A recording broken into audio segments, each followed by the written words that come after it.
Hey everybody, Max here, and today I'm going to be taking a look at my very first Delta-17 War in the Shadows figure. Picked this guy up at joefest 2025 on the last day of the convention. I was taking a look at the booth and talking to megajayretro and Ship85 over there, and they were telling me about the story and the concepts and the comic and everything, and it's just a really cool figure line. If you're into the 3 3/4 inch scale, you're definitely, well, you probably already have a lot of these already. They're done very well. They feel very solid. They're very well designed, and with modern technology, you can get a lot more detail into the weapons and the figure and the facial expressions and everything about it. It's just really cool. At the same time, having that kind of um, aesthetic, kind of the classic aesthetic of the old G.I. Joe Real American Hero. So if you're into this scale, this is a great offering. I suggest you check it out. I'm almost hesitant to take this guy out of the package because I like the look of the package just as it is. But we're a figure reviewer. We got to take it out. And we're also going to be doing a review of the Delta-17 comic. So this is my first comic review too. So I'm going to try and do a dual review here. So before I take him out, let's just take a look at the artwork on the back. There's two factions. I guess these are your bad guys. Retrograd at the back or the bottom here. Death Sparrow, Thunder Battalion. They're ex-Spetsnaz, which is Russian Special Forces. And then you have the kind of the mysterious Dark Shadows faction. So Shadow Dragon, Jaguar, and Okami. And these are kind of your army builder robot guys. So that's pretty cool. Artwork is great here. File card. If you want to read that, feel free to pause the video. The character's name is Rooster. That's his nickname because of his mohawk. Then you have the Delta-17 group here. Down at the bottom, Delta Squad A and B. So you got some army builders, Kestrel, Rooster, of course, Preacher. I, I almost got this guy, and I wish I had gotten both of them because this guy's a sniper and he just looks cool. They both look cool, and I'll probably get this guy later on. He'll probably be my second figure. Then you have Leonidas, and he has a ton of detail on the tattoos, and Mega J was telling me that this was a very popular figure during the con. So for this scale, they really, the figures themselves, the tattoo art is done very well. And then I guess this is the leader, Shepherd, and so yeah, so this is the current Delta-17 line. And then there's you can check these out at delta17toys.com. So yeah, so there you go. I'm going to get this guy out of the package and we're going to talk about it. So stick around.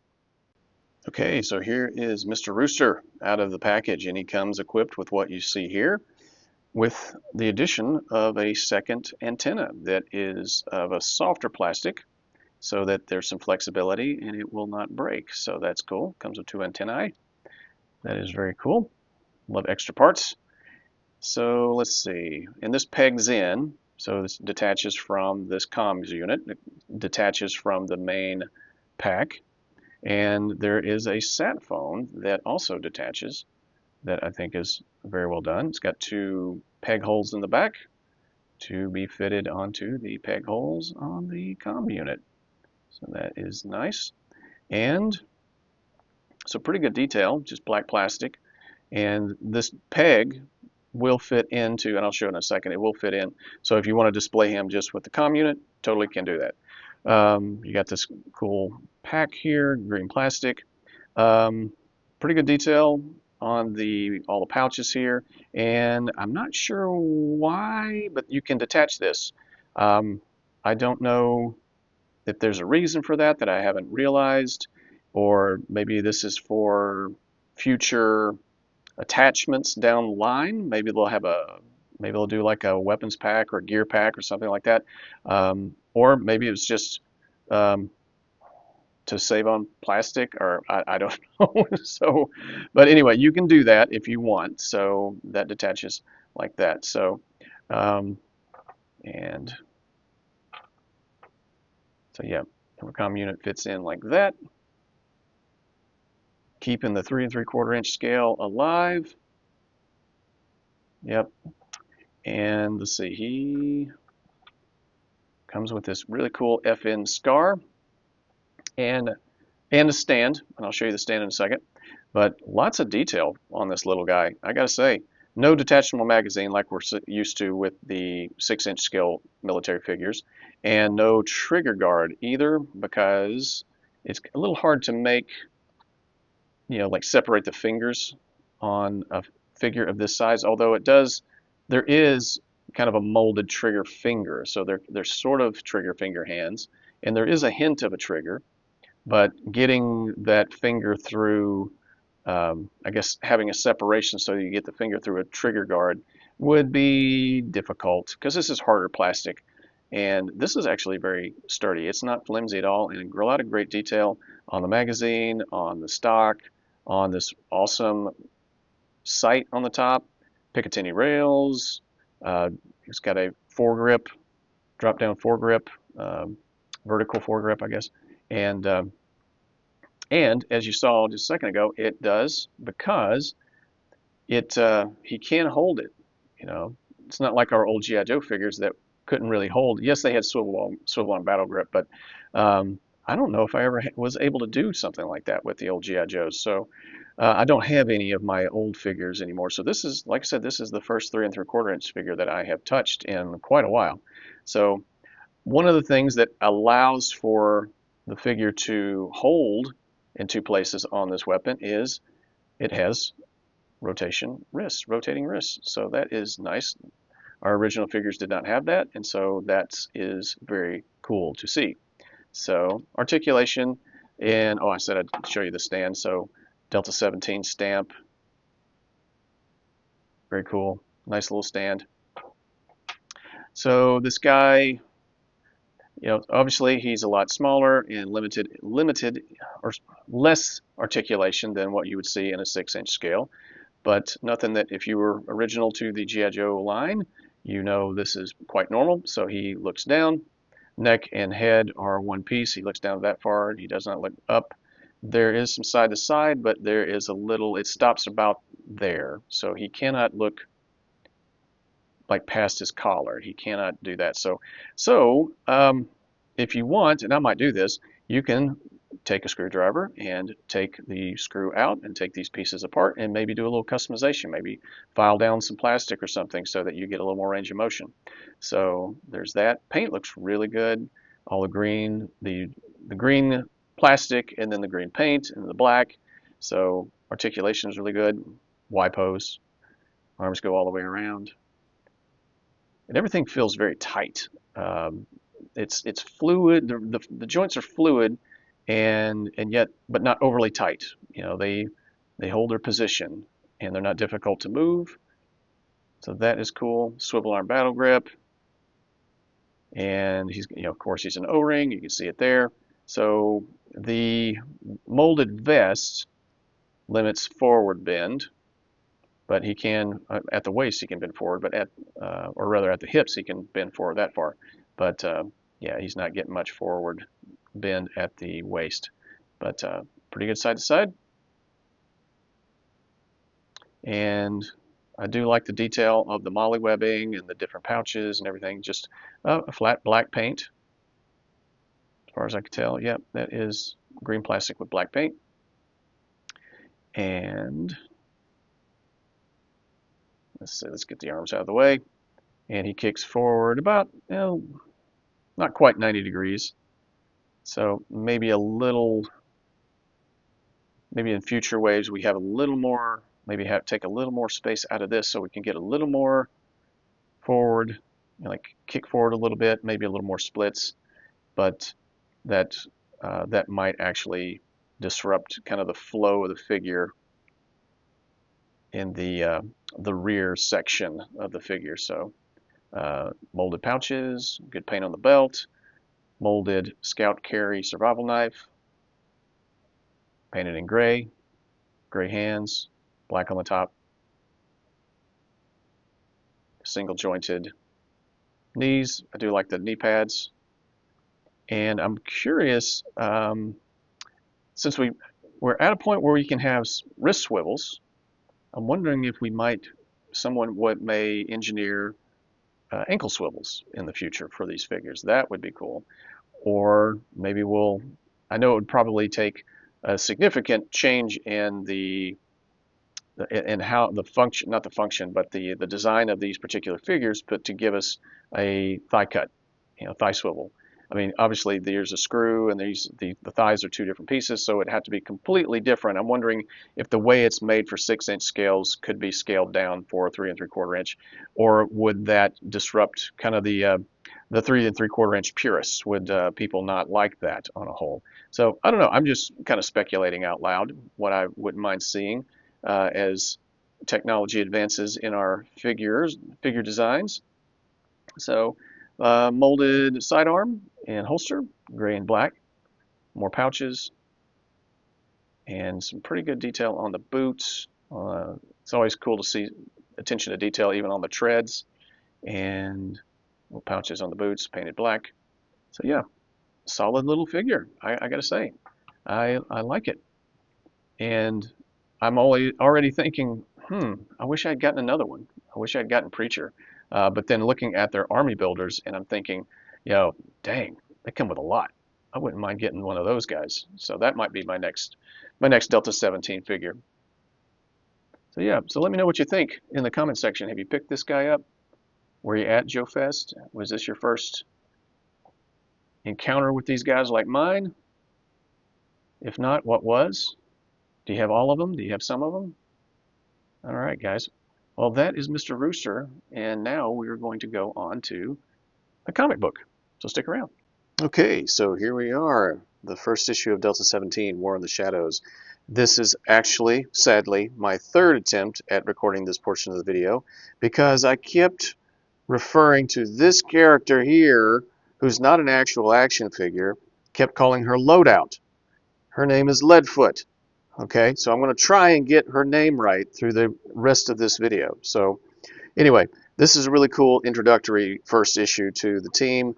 Instead of going the more traditional route of showing the team being assembled and kind of more just talking and like the leader going around and recruiting and everything, it just drops the reader right in the middle of the action. So there are the credits. There's an introductory few paragraphs there describing everything. The team, Delta-17, is in the middle of a op where they're observing this town in Europe, trying to observe and stop a rogue CIA faction from selling state secrets to the retrograde.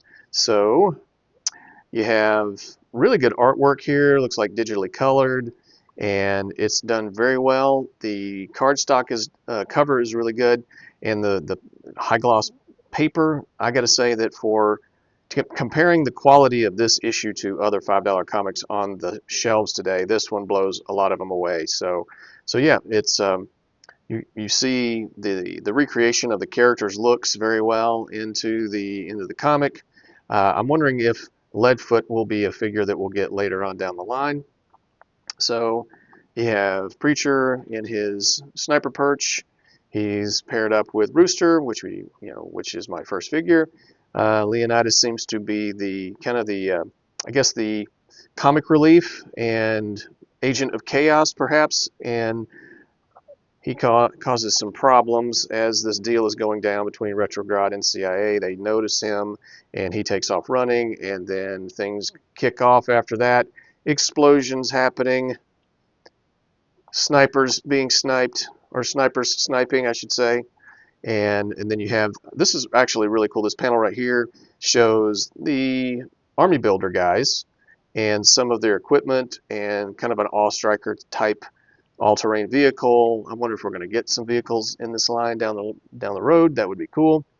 And I noticed throughout the issue, Shepard, the leader, referring to the army builder guys by name. So I thought that was a nice touch. They're not just faceless people, okay? Even though they're not named characters, he does call them by different names. So they all look the same, have the same equipment and everything, and they kind of seem interchangeable with the exception of skin tone. He knows who they are, and so I thought that was kind of cool. And then you got the Okami showing up with their robotic ninja stuff, and we've got the guys rolling in their all strikers. Sorry, that's just my place name for them. I don't know what they're really called. CIA agents are running around trying to not get their heads blown off. some problems happen with Leonidas and Leadfoot. They can't get their equipment running, the armor going, because Leonidas rearranged some things that he shouldn't have. But they have a 50 caliber automated machine gun in the trunk, which is cool. And of course, Preacher's taking out guys with his sniper rifle. There's some technology at play here, so a little science fiction action here. But I gotta say, that's largely very realistic in terms of the equipment used and everything. Even an old Russian Hind shows up. You got characters with AK-47s, and just a lot of running and gunning, and just throws you right into the middle of the action. It's really good way of kind of illustrating the tone of the series, the direction of the series. It sounds like it's going to be focused on high octane action, which I'm hoping that we'll get some future issues down the road. That would be very cool. And you can read this issue online for free on the Delta-17 website, but I prefer print, so I was happy to purchase this at the convention of joefest 2025. So yeah, so lots of action. Hindy showing up, trying to extract the oh, I'm sorry, I've already forgotten her name. Death Sparrow. So trying to get her out, and Delta-17 is trying to stop her, and they have to go hand to hand with some of these Okami guys. And so that's pretty cool. Lots of explosions, lots of action. Leonidas is definitely the kind of the comic relief. And we got some swordplay action. Rooster going to town on these robot ninjas and everything. And so all trying to stop the different factions from getting these, stopping the Death Sparrow from getting this information back to the super bad, the Shadow Dragon. And we find out that one of the Hind, or the Hind pilot, or the pilot of the Hind helicopter, is actually Kestrel, which is a named character and one you can purchase.